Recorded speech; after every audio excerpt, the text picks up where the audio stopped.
வணக்கம். செல்வகுமாரின் அதிகாலை வானிலை ஆய்வறிக்கை 2025 ஜனவரி 14. இனிய தமிழர் திருநாளாம் பொங்கல் திருநாளிலே அனைவரையும் வணங்கி மகிழ்கிறேன். அதிகாலை ஆய்வறிக்கை. அதிகாரப்பூர்வ வானிலை அறிக்கைக்கு இந்திய வானிலை ஆராய்ச்சித்துறை அறிக்கையை பார்க்கவும். நேற்றுக்கு தமிழ்நாட்டில் அனைத்து மாவட்டங்களிலும் மழைப்பொழிவு காணப்பட்டது. ஆனால் பெரும்பாலும் அதிகபட்சமாக சற்று கனமழை பொழிவு வரை பொழிந்திருக்கிறது. இன்னும் திருநெல்வேலி மாவட்டத்தில் அதாவது நாலுமுக்கு ஊத்து போன்றவை கூட கனமழை பொழிவு பொழிந்திருக்கும். பரவலான மழைப்பொழிவு 2-3 சென்டிமீட்டர் வரைக்கும் பல இடங்களில் கிடைத்திருக்கிறது. திருவண்ணாமலை மாவட்டம் Chetpet 17 millimetre, Soorapattu 13 millimetre, Sivakasi 5 millimetre, Mettupalayam Coimbatore மாவட்டம் 14 மில்லிமீட்டர், வரட்டுப்பள்ளம் ஈரோடு 13 மில்லிமீட்டர், கிருஷ்ணகிரி மாவட்டம் பெணுகொண்டபுரம் 10 மில்லிமீட்டர், ஏற்காடு 11 மில்லிமீட்டர், நீலகிரி மாவட்டம் அலக்கரை எஸ்டேட் 37 மில்லிமீட்டர், திருச்சி மாவட்டம் தென்பரநாடு 22 மில்லிமீட்டர், திருப்பூர் மாவட்டம் Avinashi 20 millimetre, Uthukuli 10 millimetre, Udumalaipettai 5 millimetre. இன்னும் நிறைய இடங்களில் மழை பொழிந்திருக்கிறது. நான் சும்மா ஒரு நினைவிருந்ததை மட்டும் அறிவித்திருக்கிறேன். மழைப்பொழிவு இன்னும் முழுமையான பட்டியல் கிடைத்த பிறகு அறிவிக்கிறேன். ஆனால் நேற்றைய மழைப்பொழிவு நனைக்கும் மழைப்பொழிவு முதல் மிதமான மழைப்பொழிவு வரை பல இடங்களில் கிடைத்திருக்கிறது. குறைந்தபட்ச மழைப்பொழிவு நனைக்கும் மழைப்பொழிவு அனைத்து இடங்களுக்குமே கிடைத்திருக்கிறது. இன்றைய மழைப்பொழிவும் இதேபோல் தொடரும். அதாவது 14ஆம் தேதி பொங்கல் தினத்தில் தென் மாவட்டங்கள், டெல்டா மாவட்டங்கள் மட்டுமல்லாமல் மேற்கு மாவட்டங்கள், உள் மாவட்டங்கள், கர்நாடக கேரள எல்லையோர மாவட்டங்கள் வரைக்கும் இன்றைக்கு ஒரு நாள் மழைப்பொழிவு தொடரும். அதாவது வெயில் வந்ததும் வெப்பம் உயர்ந்ததும் மழைப்பொழிவு அனைத்து உள் மாவட்டங்கள், கர்நாடக எல்லையோரம் வரைக்கும், இன்றைக்கு கேரள எல்லையோரம் வரைக்கும் மழைப்பொழிவு கிடைப்பதற்கு வாய்ப்பு இருக்கிறது.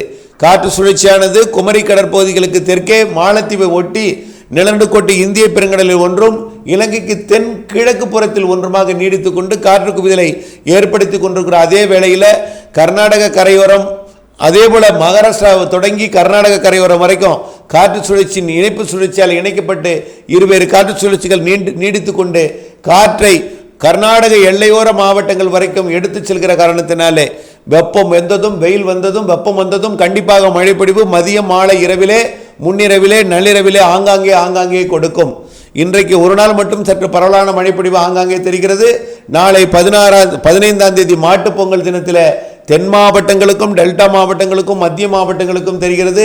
டெல்டா மாவட்டங்களுக்கும் தென் மாவட்டங்களுக்கும் கண்டிப்பாக நாளை மாட்டுப் பொங்கல் தினத்திலே ஆங்காங்கே ஒரு சில இடங்களில் நல்ல மழைப்பொழிவும் தெரிகிறது.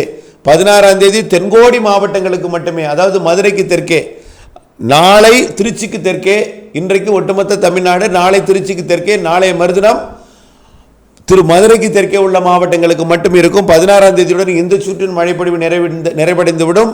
16ஆம் தேதி வடகடலோரம், வடபுல் மாவட்டங்களில் அறுவடைக்கு இடைவெளி கிடைக்கும். அறுவடைக்கு கிடைக்கக்கூடிய இடைவெளியை பயன்படுத்தி திட்டமிட்டு அறுவடை செய்திடுங்கள். 17ஆம் தேதி முழுமையான அறுவடைக்கு இடைவெளி கிடைக்கும், அதையும் பயன்படுத்திக் கொள்ளுங்கள். 18ஆம் தேதி மதியத்திற்கு பிறகு மழை வாய்ப்பு இருக்கிற காரணத்தினால அடுத்த சுற்றின் மழைப்பொழிவு 18ஆம் தேதி மாலையிலிருந்து தொடங்கும் என்பதனால 18ஆம் தேதி முற்பகல் வரைக்கும் நீங்கள் அறுவடை செய்யலாம். அதாவது 16ஆம் தேதி, 17ஆம் தேதி முழுமையான இடைவெளி இருக்கும். 18ஆம் தேதி மேகம் சூழ தொடங்கினோம். 18ஆம் தேதி மாலை இரவிலே கடலோர மாவட்டங்களில் மழைப்பொழிவு தொடங்கும் என்பதனால 17, 18 முற்பகலை பயன்படுத்தி அறுவடை செய்திடுங்கள். 18ஆம் தேதி இரவிலிருந்து தொடங்கும் அடுத்த மழை 19, 20 மீண்டும் பரவலான மழைப்பொழிவு தென் மாவட்டங்கள், டெல்டா மாவட்டங்கள் மற்றும் மேற்கு மாவட்டங்களுக்கு ஆங்காங்கே ஒதுக்கி நல்ல மழைப்பொழிவை கொடுக்கும். அதாவது குறைவான மழைப்பொழிவாக இருந்தாலும் பரவலான மழைப்பொழிவாக 19, 20 தேதிகளில் கிடைக்கும் என்று எதிர்பார்க்கப்படுகிறது. அடுத்ததாக 21ஆம் தேதியிலிருந்து 27ஆம் தேதி வரை இடைவெளி கிடைக்க வாய்ப்பு இருக்கிறது. 18, 19, 20 வரைக்கும் தான் மழை. 21 இடைவெளி. 21ஆம் தேதி கூட இருந்தாலும் 22லிருந்து கண்டிப்பாக இடைவெளி. 22லிருந்து 27ஆம் தேதி வரை இடைவெளி கிடைக்கும்.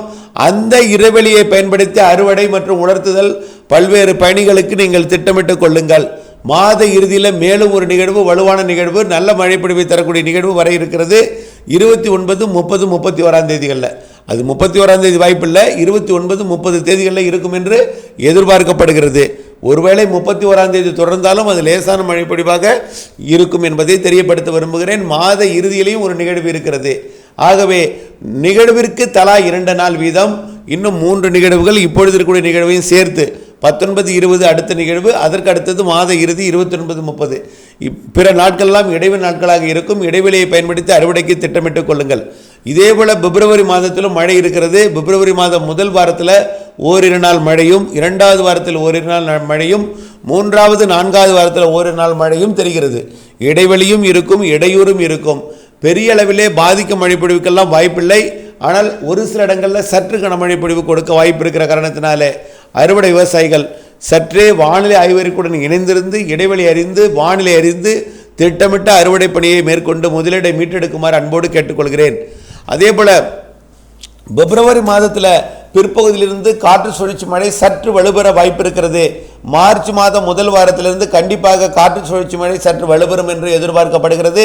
கோடை மழை மார்ச்சிலேயே தொடங்க வாய்ப்பு இருக்கிற காரணத்தினாலே மார்ச் மாதம் முதல் வாரம் மற்றும் இரண்டாவது வாரத்திலிருந்து முதல் வாரம் அல்லது இரண்டாவது வாரத்திலிருந்து கோடை மழை சற்று வலுவாக தெரிகிறது. கண்டிப்பாக மார்ச் 21ஆம் தேதிக்கு பிறகு வானிலை என்பது கடல் வெப்பம், கடல் நீரோட்டம் முழுமையாக கை கொடுத்து கொண்டிருக்கிற வேளையில் வளிமண்டலம் மற்றும் இடையூறாக இருக்கிற இந்த நேரத்தில் கண்டிப்பாக மார்ச் பிற்பகுதியிலிருந்து வளிமண்டலமும் வழிவகை செய்யும், அதாவது மழைப்பொழிவிற்கு சாதகம் செய்யும் என்பதனால மார்ச் பிற்பகுதி, ஏப்ரல், மே கண்டிப்பாக கோடை மழைப்பொழிவிற்கு கூடுதல் சாதகம் இருக்கிறது. இடைவெளியும் இருக்கும், மழையும் இருக்கும். பெய்யும் மழை குறைந்த நேரத்தில் நிறைய மழைப்பொழிவை கொடுப்பதற்கு கோடை அதாவது நிகழ்வு சாதகம் இருக்கிறது என்பதை தெரியப்படுத்த விரும்புகிறேன். தொடர்ந்து வானிலை அப்டேட்ஸுடன் இணைந்திருக்க வேண்டும். வானிலை அறிந்து விவசாயம் செய்திட வேண்டும். மீண்டும் அறிவிக்கிறேன், கடந்த சில நாட்களாக வானிலை அறியாதவர்கள் அறுவடை செய்து அறுவடை தானியங்களை நனைத்து உலரவிட முடியாமல் காத்து கொண்டிருக்கிறார்கள். அதே போல பொங்கல் நேரத்தில் மழைப்பொழிவு இருக்கும் என்ற அறிவிப்பு கொடுத்த நிலையில் நேற்றைக்கு சில இடங்களிலே விற்பனைக்காக குவிக்கப்பட்ட கரும்பு, அதாவது வியாபாரிகளாலும் அதாவது இடைத்தரகர்களாலும் வாங்கி குவிக்கப்பட்ட கரும்பு நேற்று இரவு பெய்த சில இடங்களிலே பெய்த மழையினாலும் சில இடங்களிலே பெய்த அதாவது இருந்த குளிர் சாரலாலும் அதாவது வியாபாரிகளிடமிருந்து பொதுமக்கள் வாங்குவதற்கு ஏற்ற காலநிலை இல்லாத காரணத்தினாலே விற்பனை செய்ய முடியாமல் தேக்கமடைந்திருப்பதை நேற்று இரவிலிருந்து உணர முடிகிறது. ஆகவே வானிலை என்பது அனைவருக்கும் அனைத்து பணிகளுக்குமே ஏற்றது என்பதை நீங்கள் புரிந்து கொள்ள வேண்டும். வானிலை அறிந்து நீங்கள் சூழ்நிலை அறிந்து நீங்களுடைய உற்பத்தியையும் அதோட கொள்முதல் செய்யக்கூடிய தானியமாக இருந்தாலும் விளைபொருட்களையும் திட்டமிட்ட நீங்கள் அதை வியாபாரத்திற்கு அதோட ஏற்ற இடத்தை சூழலை அறிந்து கொண்டு நீங்கள் முதலீடுகளை நீங்கள் அதில் முதலீடுகளை இட்டால் அதற்கேற்ற லாபம் அடையலாம் என்பதை நீங்கள் அறியாமல் பலர் நேற்றைக்கு பல்வேறு விற்பனை பொருட்களையும் சாரல் தூறல் குளிர் காரணமாகவே இழப்பை சந்தித்திருக்கிறார்கள் என்பதை தெரியப்படுத்த விரும்புகிறேன். ஆகவே கண்டிப்பாக வானிலை என்பது அனைவருக்கும் அனைத்து பணிகளுக்கும் ஏற்ற தேவையான ஒன்றாக இருக்கிற காரணத்தினாலே வானிலை அறிந்து பணி செய்திடுங்கள், அப்டேட்ஸ் அறிந்து பணி செய்திடுங்கள், அறுவடைக்கு இடைவெளி அறிந்து அறுவடை செய்திடுங்கள் என்று கேட்டுக்கொள்கிறேன். தொடர்ந்து இணைந்தே இருங்கள். நன்றி.